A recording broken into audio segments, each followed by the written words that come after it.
نحمدہ و نصلی علی رسولہ الکریم، اما بعد فاعوذ باللہ من الشیطان الرجیم، بسم اللہ الرحمن الرحیم۔ سلسلہ سوال و جواب کے ساتھ میں ہوں عادل امتیاز۔ ایک بھائی پوچھتے ہیں کہ سوتیلے والدین سے محبت کی جاتی ہے، کیا ان کے ساتھ سگے والدین کی طرح سونا، بوسہ لینا، تنہائی میں ساتھ رہنا، قریب بیٹھنا جائز ہے؟ تو میرے بھائی، آپ نے جو سوال پوچھا ہے کہ اس میں سوتیلی والدہ جو ہوتی ہے وہ والد کی منقوع ہونے کی وجہ سے، والد سے اس کا نکاح ہونے کی وجہ سے وہ آپ کی محرم ہو جاتی ہے، اور اس کا حکم سگی والدہ جیسا ہوتا ہے۔ جس طرح سگی والدہ کے ساتھ، سگے والدین کے ساتھ انسان شریعت کی حدود میں رہ کر اس کی خدمت کر سکتے، یہ سارے معاملات کر سکتا ہے، تو اس طرح اس کے ساتھ بھی اس طرح کر سکتے ہیں۔ لیکن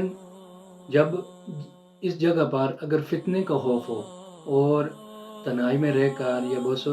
بوسہ دیتے ہوئے اس کے ساتھ اگر فتنے کا خوف ہو تو پھر اس چیز سے بچنا ضروری ہے۔ دوسری ایک اور بات جو سمجھنے والی ہے، جس میں انتہائی احتیاط کی ضرورت ہے،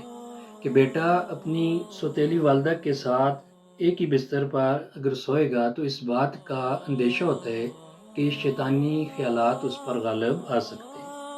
اور اگر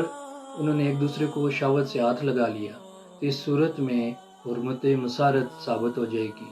اور وہ بیوی جو ہے وہ اپنے شوہر کے لیے ہمیشہ کے لیے حرام ہو جائے گی۔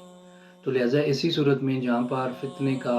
خوف ہو، جہاں پر ان معاملات سے بعد میں پشیمانی کا خدشہ ہو، تو ایسے معاملات میں انتہائی احتیاط کی ضرورت ہے اور اپنے آپ کو بچانا چاہیے۔ وآخر دعوانا ان الحمد للہ رب العالمین۔